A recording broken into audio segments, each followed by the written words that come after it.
kembali di kelas 4. Kali ini pelajaran matematika kelas 4 sudah memasuki bab 2.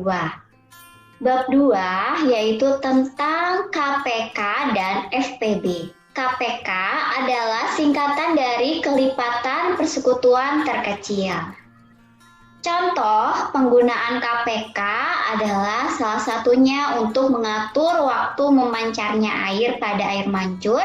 Bisa juga untuk mengatur lampu lalu lintas menyala. Sedangkan FPB adalah singkatan dari faktor persekutuan terbesar. Salah satu contoh penggunaan FPB adalah untuk menentukan banyaknya kelompok bermain atau kelompok belajar. Sebelum kita belajar menentukan KPK dan FPB, kita akan belajar dulu cara menentukan kelipatan dan faktor bilangan. Kelipatan bilangan. Kelipatan suatu bilangan adalah hasil perkalian bilangan tersebut dengan bilangan asli. Contoh soalnya adalah nomor 1, tentukan bilangan kelipatan 2. Cara menyelesaikannya atau jawabannya, 2, kita kalikan dengan bilangan asli sesuai dengan arti dari kelipatan suatu bilangan, yaitu kita mengalihkan bilangan tersebut dengan bilangan asli. Bilangan asli dimulai dari bilangan 1 dan seterusnya. Maka kita kalikan 2 dengan 1. 2 kali 1 sama dengan 2. Setelah 1, kita kalikan 2 dengan 2. 2 dikali 2 sama dengan 4. Dan seterusnya yaitu 2 dikali 3 sama dengan 6. 2 dikali 4 sama dengan 8 dan seterusnya. Karena dalam soal tidak ditentukan berapa yang harus kita cari, kalian boleh mencarinya 3, 4, atau boleh lebih. Dan kalian boleh tuliskan kalimat dan seterusnya. Kita sekarang sudah dapatkan kelipatan 2, yaitu 2, 4, 6, 8, dan seterusnya. Kalian boleh menuliskan seterusnya pada bilangan kelipatan 2, yaitu dengan koma, titik, titik, titik. Itu artinya dan seterusnya. Jadi, kita sudah dapatkan kelipatan 2 adalah 2, 4, 6, 8, dan seterusnya. Contoh nomor 2, tentukan 4 bilangan kelipatan 3 yang pertama. Pada soal nomor 1, tidak ditentukan berapa banyak harus kita cari bilangan yang merupakan kelipatan dari 2. Di nomor 2 ini, ditentukan kita mencari 4. Kita harus mencari 4 bilangan yang merupakan kelipatan 3. Penyelesaiannya sama dengan nomor 1, yaitu kita kalikan 3 dengan bilangan asli, dimulai dari bilangan asli 1. Kita kalikan 3 dengan 1, 3 kali 1 sama dengan 3. 3 kali 2 sama dengan 6. 3 kali 3 sama dengan 9. 3 kali 4 sama dengan 12. Kita sudah menemukan 4 bilangan yang merupakan kelipatan 3. Jadi di sini tidak perlu menggunakan kalimat dan seterusnya. Kelipatan 3 yang kita dapatkan yaitu 3, 6, 9, dan 12. Jadi 4 bilangan kelipatan 3 yang pertama adalah 3, 6, 9, dan 12. Gampang kan caranya untuk menentukan kelipatan? Jadi sekali lagi caranya kalian hanya mengalihkan bilangan yang ditanyakan dengan bilangan asli. Sekarang kita akan belajar tentang menentukan faktor bilangan. Kalau tadi kita belajar cara menentukan kelipatan bilangan, sekarang kita belajar cara menentukan faktor bilangan. Faktor suatu bilangan adalah semua bilangan yang dapat membagi habis bilangan tersebut. Kalau kelipatan kita gunakan cara perkalian, kalau faktor kita gunakan pembagian.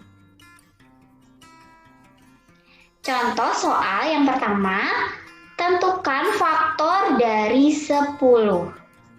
Penyelesaiannya atau jawabnya yaitu dengan membagi 10 dengan semua bilangan yang dapat membagi habis 10. Ya, kita mulai saja dengan 1. 10 dibagi 1 sama dengan 10. 1 bisa membagi habis 10, yaitu sama dengan 10. Kita cari lagi bilangan yang bisa membagi 10. Misalnya kita setelah 1 kita coba 2. Ternyata 2 juga bisa membagi 10 dengan habis. 10 dibagi 2 sama dengan 5. Kita coba lagi 3. Ternyata 3 tidak membagi habis 10. 4 juga demikian, 4 juga tidak bisa membagi habis 10. Kan kita coba 5.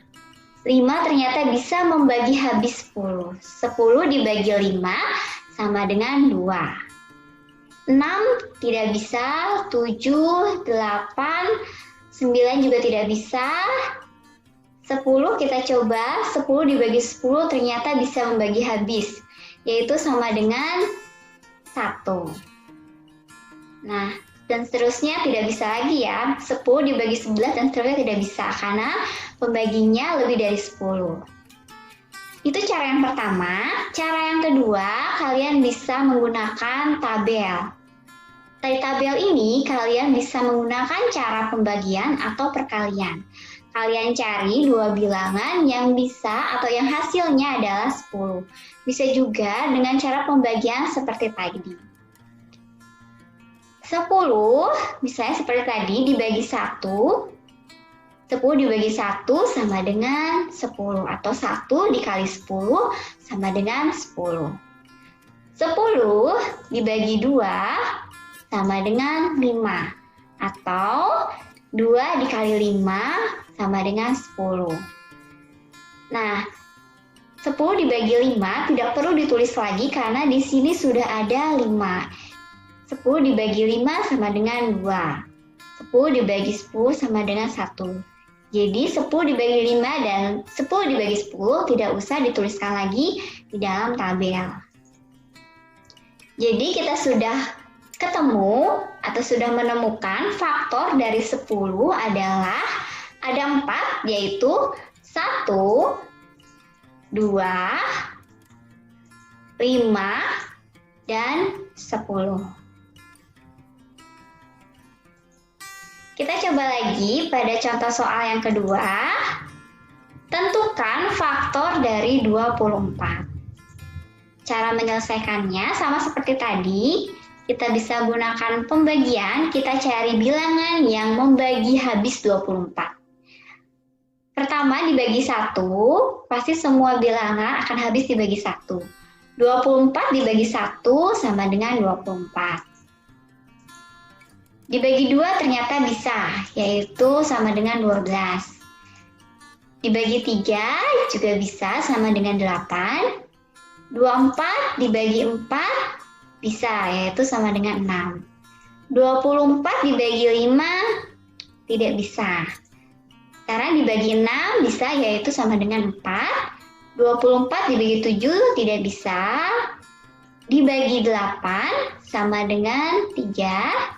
Dibagi 9 juga tidak bisa, dibagi 10 tidak bisa, 11 juga tidak bisa, kita bagi dengan 12 ternyata bisa, yaitu sama dengan 2. Dibagi 13, 14, 15, 16, 17, 18, 19, 20 juga tidak bisa, sampai di 24 kita bagi dengan 24, sama dengan 1. Lebih dari 24 kita tidak bisa menggunakannya lagi.